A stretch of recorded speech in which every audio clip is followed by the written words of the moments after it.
வணக்கம் பாலமுருகன். சீமானுக்கு கரும்பு விவசாயி சின்னம் கிடையாது, கொடுக்க முடியாது. ரொம்ப சவுண்டு கொடுத்துட்டு இருந்தியா, கொடுக்கவே முடியாது, ஆகிறத பாருன்னு சொல்லி டெல்லி ஹைகோர்ட்டு உடனில தட்டி போயா வழியன்னு சொல்லி அனுப்பி விட்டுருச்சு. ஒவ்வொரு மேடையிலையும் வாய் 800 வாய் பேசுறது. என்னமோ இந்த ஆளு தான் அமெரிக்க அதிபர் மாதிரியும், இந்த அதிபருக்கு கீழே தான் இந்த உலகத்தில் இருக்கக்கூடிய எல்லா மக்களும் அவருடைய காலுக்கு கீழே தான் உட்கார்ந்துருக்கிற மாதிரி திமிர்த்தனமான பேச்சு. எப்ப பார்த்தாலும் குறைந்தபட்ச அடக்கமே இல்லாம அப்படியே நான் என்னைய மீறி இந்த உலகத்துல வேற எதுவுமே இல்லைங்கிற அளவிற்கு இந்த ஆளுடைய அட்ராசிட்டி வந்து ஜாஸ்தியா இருக்கும் போது சாம்பார் ஆப் எனக்கு அந்த மக்கள்கிட்ட வந்துகிட்டு இவன் வந்து பேசக்கூடிய பேச்சு ரொம்ப ரொம்ப நாலாம் தரமா கீழே இறக்கமா பேசிட்டு இருந்தது. என்ன சொன்ன அப்படி கேட்டனா, சின்னத்தை வாங்கி தரக்கூடிய பொறுப்பு அண்ணனுடையது, நீ போய் களத்துல நின்று வேலையை பாரு, அதனால என்கிட்ட வந்துகிட்டு நீ அதை கொண்டு வா இதை கொண்டு வா எதுவுமே கேட்க கூடாது அப்படின்னு சொல்லிட்டு எவ்வளவு தூரம் திமிர் வண்டியா வந்து நீ பேசிட்டு இருந்த.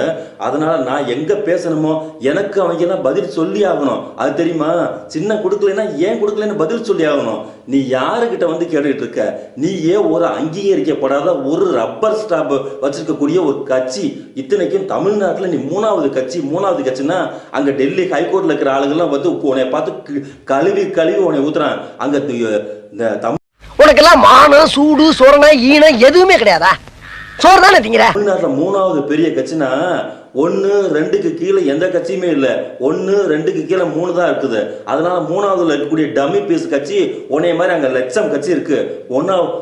மூணாவது கட்சின்னு சொல்லக்கூடிய இடத்துல நோட்டா தான் இருக்கு.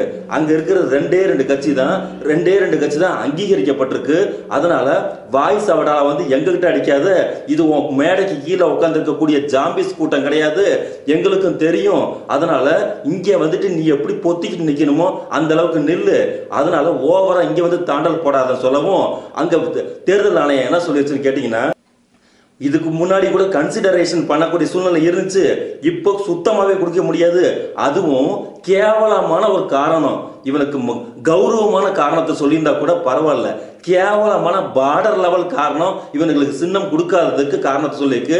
ஏன்னா லேட்டா வந்த காரணத்துக்கு தான் இந்த தேங்காய்களுக்கு நாங்க சின்னத்தை கொடுக்கலன்னு சொன்னா எவ்வளவு பெரிய அவமானம். 1000 காரணங்களுக்கெல்லாம் ஒருத்தருக்கு சின்னத்தை கொடுக்காம இருக்கிறதுக்கு இவர் வந்து அந்த அச்சீவ்மெண்ட்டை இது பண்ணல.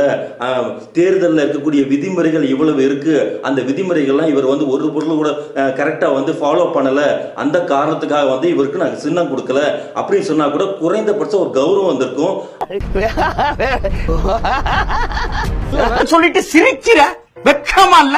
ஆனா இவங்க சொன்னது லேட்டா ஏண்டா வந்தீங்க, கதவை பூட்டிட்டேன். ஒரு பரீட்சைக்கு வர்றவனுக்கு 9:30 மணிக்கு வரணும்னு சொன்னா 10 மணிக்கு பல்ல இழுச்சுக்கிட்டு வந்து நிக்கக்கூடிய ஒருத்தன் இவன் என்ன பண்ணுவாங்க, கேட்டை இழுத்து பூட்டி சாத்திட்டு ஒரு 58 வருஷம் வேலைக்கு வரக்கூடிய ஒரு ஆளு கரெக்டா உனக்கு டைமிங் பஞ்சுவாலிட்டி உங்களுக்கு கொடுக்கணுமா, 9:30 மணிக்கு வரணும்னு சொன்னா 9 மணிக்கே வந்து நிக்கணுங்கிற அடிப்படை அறிவு கூட இல்லாத ஒரு தேங்காய் நீ எல்லாம் எப்படி வந்துட்டு ஒழுங்கா கவர்மெண்ட் வேலையை செய்வ அப்படிங்கிற மாதிரி ஒரு 10 மணிக்குள்ள வந்துட்டு நீ வந்து அப்ளை பண்ணிக்கோ, உனக்கு தேவையான விஷயத்த நாங்க கன்சிடர் பண்ணி தர்றோங்கிற சூழ்நிலை இருக்கும் போது ரொம்ப தெனாவிட்டா உன் வீட்டுல தொங்கக்கூடிய மாங்காய் மாதிரி நினைச்ச நேரத்துல பறிச்சுக்கிறாங்கிற மாதிரி நீ இஷ்டத்துக்கு எனக்குன்னா நீங்க படுத்து கிடந்துட்டு உன் நினப்புக்கு வந்து எலெக்ஷன் கமிஷன்ல போயிட்டு கொடுக்கறத குடுன்னு சொன்னா உனக்கு எவ்வளவு தெனாவட்டா இருக்கும். அந்த தெனாவட்டுக்கு தான் உனக்கு குப்புற போட்டு நல்லா ரிவிட் எழுதி விட்டாங்க. இப்போ நீ வந்து போட்டியிடக்கூடிய சின்னம் எது தெரியுமா, நல்ல பட்டராம சின்னம், நல்ல ஸ்ரீரங்கம் முன்னாடி நிற்கிற பெரிய பட்டை போட்டிருக்கான் பாரு பட்டராமா, அந்த ராம தான் உனக்கு இப்போ சாத்தி விட்டுருக்காங்க. அந்த ராமத்துல போய் நின்று நீங்க எல்லாம் போய் நின்று இப்போ வந்து எலெக்ஷன்ல ஜெயிச்சுட்டு வாங்க. ஏயா உங்களுக்கு குறைஞ்சபட்சம் உங்க மண்டையில கூறு இருக்கா, முதல்ல அறிவு இருக்கா? முதல்ல 31 பேருக்கு நீ பேரை வந்து அறிவிச்சல, எம்பி எலெக்ஷன்ல பேரை அறிவிச்சல, உனக்கு குறைந்தபட்சம் நாகரிகம் முதல்ல இருக்கா? நம்ம பஞ்சாயத்து உன் பஞ்சாயத்து ஊரே பள்ளி இழுக்குது, ஊரே சிரிச்சு காரி துப்புது. என்ன சொல்லுது, உன் சின்னத்தை புடுங்கிட்டு போயிட்டாங்க. நீ ஒவ்வொரு மேடையிலையும் என்ன போட்டு கதற, நீ வந்துகிட்டு நம்ம சின்னத்தை புடுங்கிட்டு போயிட்டாங்க. ஊரும் சொல்லுது, உலகமும் சொல்லுது, நீயும் சொல்ற, உன் தம்பியும் சொல்றான், உன் அண்ணனும் சொல்றான். என்ன சொல்றான், சின்னத்தை புடுங்கிட்டு போயிட்டாங்கன்னு. அப்புறம் என்ன கூந்தலுக்கு நீங்க வந்துகிட்டு வந்துக்கிட்டு உங்களுடைய போஸ்டர் தம்ப்லைன்ல ஃபுல்லா கரும்புசு விவசாய படத்தை போட்டுக்கிட்டு இன்னும் வந்துக்கிட்டு நின்றுக்கிட்டு இருக்கீங்கன்னா நீங்க எல்லாம் யாரு? கர்நாடகாவில் இருக்கக்கூடிய அந்த ஒன்னைய மாதிரி அங்க இருக்கக்கூடிய ஒரு லெட்டர் பேட் கட்சிக்கு தான் ஓட்டு வாங்க போறீங்களா? குறைந்தபட்சம் அறிவு வேண்டாமா உங்களுக்கு? உங்களுக்கு முதல்ல அந்த சின்னத்தை போடலாமா? இதுவே சட்ட மீறல் இல்லையா? நீங்க எல்லாம் என்னதான் பண்ண வந்திருக்கீங்க? இந்த நாட்டை வந்துட்டு என்ன கிள்ளுக்கறின்னு நினைச்சுக்கிட்டீங்களா நீங்க?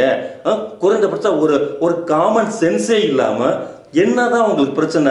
உலகம் எல்லாம் வேற பக்கத்துல இயங்கிட்டு இருக்கு, நீ மட்டும் தனியா டிராக் போட்டு நீ ஓட்டிக்கிட்டு இருக்க. இதுல உங்க பேச்சு இருக்கு தெரியுமா? அப்ப தாங்க முடியாத கொடூரமான பேச்சை பேசிக்கிட்டு மக்களை குறைந்தபட்சம் உங்ககிட்ட இருக்கிற முட்டாள் தான், ஆனா அடி முட்டாள் அவனை ஆக்கி போடலாங்கிற ஒரு காரணத்துக்காக நீ வந்து களமிறங்கி பேசிட்டு இருக்கு தெரியுமா? இதெல்லாம் சுத்தமா வேலைக்கு ஆகாது. அதனால முதல்ல உன் கட்சியை வந்து ரீஃபார்ம் பண்ணு, உன் கட்சியில் இருக்கக்கூடிய ஆளுகளை ரீஃபார்ம் பண்ணு. மக்களை வந்து திருத்துறேன், மக்களை வந்து உயர்ந்த இடத்துக்கு கொண்டுட்டு வர்றேன், மக்களை வந்து தமிழ் தேசியம் வாங்கி தரேன்னு சொல்ற இந்த வாயி ஒரு சாதாரணமான ஒரு விஷயத்துல, சாதாரணமான ஒரு கான்ட்ரிபியூஷன் விஷயத்துல வந்துகிட்டு எந்த அளவுக்கு மாத்தி பேசுது. இன்னைக்கு வரைக்கும் ஒரு ஸ்டாண்டர்டான ஒரு நிலைப்பாடு உனக்கு இருக்கா? முதல்ல இந்த சின்னம் சம்பந்தமா நீ எவ்வளவு பேச்சுக்களை நீ வந்து பேசியிருக்கிற. முதல்ல ஆரம்பத்துல என்ன எடுத்துக்க சொன்ன? இந்த ஊர்ல வந்துட்டு நம்மளுடைய கொள்கை அஜெண்டாவே வந்து என்னன்னு கேட்டீங்கன்னா சின்னம். அந்த சின்னத்தை காட்டி தான் தமிழ்நாடே குட்டிச்சோறு ஆக்கி வச்சிருக்காங்க இந்த திராவிட கட்சிகள். அதனால இந்த சின்னம் கண்டினியூஸா கொடுக்கக்கூடிய இந்த கான்செப்டையே அடிச்சு நொறுக்கணும், அடியோட ஒழிக்கணும் சொன்னது உன் வாய் தானே. அப்ப நீ என்ன பண்ண? சின்ன தேர்தல் ஆணையம் வந்து ஒவ்வொரு எலெக்ஷனுக்கும் ஒவ்வொரு உள்ளாட்சி மன்றம், எந்த நகராட்சியா இருந்தாலும், எந்த எம்பி எலெக்ஷனா இருந்தாலும், எந்த எம்எல்ஏ எலெக்ஷனா இருந்தாலும் ஒவ்வொரு முறை சின்னத்தை இஷ்டத்துக்கு தான் தரணும். இவங்க கேட்கக்கூடிய சின்னத்தை கொடுக்க கூடாது. ரெட்டலையா கொடுத்தாலும் சரி, அங்க இருக்கக்கூடிய உதயசூரனை கொடுத்தாலும் சரி, மாம்பழத்தை கொடுத்தாலும் சரி, இங்க இருக்கக்கூடிய பம்பளத்தை கொடுத்தாலும் சரி, ஆளுக்கு ஒரு சின்னத்தின் மூலமாக தன்னுடைய கான்ட்ரிபியூஷன், தன்னுடைய கட்சியோட லேபிளை வந்து காட்டக்கூடிய அளவிற்கு இங்க தமிழ்நாட்டு மக்களை வந்து பழகி வச்சிருக்காங்க. அதனால நம்ம கொள்கையின் ரீதியாக நாம் அந்த சின்ன ஒதுக்கக்கூடிய விஷயத்தை ஒழித்து கட்டுவோம் சொன்ன வாயி இப்ப கதறி கண்ணீர் விட்டுக்கிட்டு சும்மா அங்க வந்து ஆர்ப்பாட்டம் பண்ணிட்டு கிடக்கிற.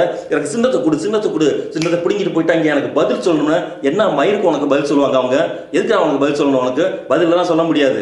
உன் கொள்கை பிரகாரம் தான் தேர்தல் கமிஷன் நடந்திருக்கு. நேற்றுக்கு உனக்கு ஒரு மெழுகுதிரி வத்தியை கொடுத்துச்சா? இன்னைக்கு ஒரு விளக்கமாற கொடுத்துச்சா? ஒரு செருப்பை கொடுக்குதா? ஒரு நாயை கொடுக்குதா? ஒரு நரியை கொடுக்குதா? ஒரு ஆம ஓட்டை கொடுக்குதா? எதை கொடுத்தாலும் வாங்கி நிப்பேன்னு சொன்ன வாய் தானே நீ அதைத்தானே சொல்லணும். இதெல்லாம் விட இன்னொரு சின்ன சொல்லி இருந்த தெரியுமா? அது என்ன தெரியுமா? என் மூஞ்சியை நல்லா பார்த்துக்கோ, அந்த மூஞ்சியை நினைச்சுக்கிட்டே குத்து அப்படின்னு சொன்ன வாய் தானே. இதை ஏன் கண்டினியூஸா சொல்ல மாட்டேங்கிற? ஒரு சின்னத்துக்காக எலெக்ஷன் கமிஷன்ல வந்து நிற்கும் போது அவன் சொல்லக்கூடிய கேவலமான காரணத்துக்கு கேட்டு நீ வெக்கப்பட வேண்டாமா? நீ இங்க இருந்து டெல்லிக்கு ஓடி போய் அங்க போய் கோர்ட்ல கேஸ போட்டு பேசிட்டு இருக்கக்கூடிய ஆளு இத்தனை தேதி வந்து உங்களுக்கு அறிவிக்கிறதுக்கு முன்னாடியே கேட்டுக்கு முன்னாடி 9 மணிக்கு எக்ஸாம்னா 6 மணிக்கு 7 மணிக்கு அங்க போய் நிக்க வேண்டாமா? இந்த சென்ஸ் வந்து உனக்கு வேண்டாமா? இதை கேட்க மாட்டானா? இதை விட்டுப்புட்டு நீ வந்துகிட்டு தமிழ்நாட்டு மக்களையே நான் தூக்கி நிறுத்துவேன்னு சொன்னா வாய் வழியா சிரிக்க மாட்டாங்க. அதனால உனக்கு சின்னமும் கிடையாது, ஒண்ணும் கிடையாது. நீ வந்துகிட்டு இங்க வந்து நின்னு மக்களை வந்துகிட்டு பெரிய அளவுக்கு உயர்த்துறேன், அதை பண்றேன், இதை பண்றேன் சொல்லிட்டு தெரியுமா? எதுவுமே 4 நாள் சல்லி பைசாவுக்கு கூட பிரயோஜனம் ஆகாது.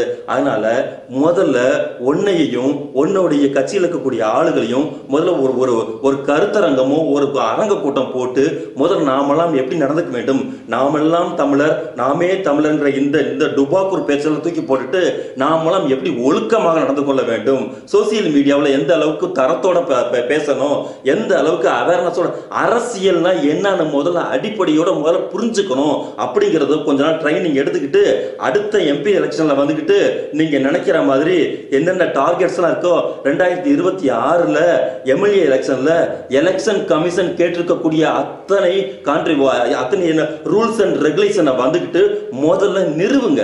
மக்கள்கிட்ட வந்து நிறுவி முடிச்சதுக்கு பிறகு அதன் பிறகு இவ்வளவுலாம் நான் வந்து சக்சஸ் பண்ணிருக்கேன், அதனால எங்களுக்கு அதை கொடுங்கன்னு சொல்லி போய் கௌரவமா கேளுங்க. அதை விட்டுட்டு தெருவில் கிடக்கக்கூடிய டாக்ஸ் வந்து வள்ளுன்னு வந்து குலைக்கிற மாதிரி போறவங்க குலைச்சுன்னா உங்களை எல்லாம் கூண்டோட பிடிச்சு கொண்டு போய் மேற்படி அடைக்க வேண்டிய இடத்துல அடைச்சிடுவாங்க. ஆரம்பிக்கலாம்.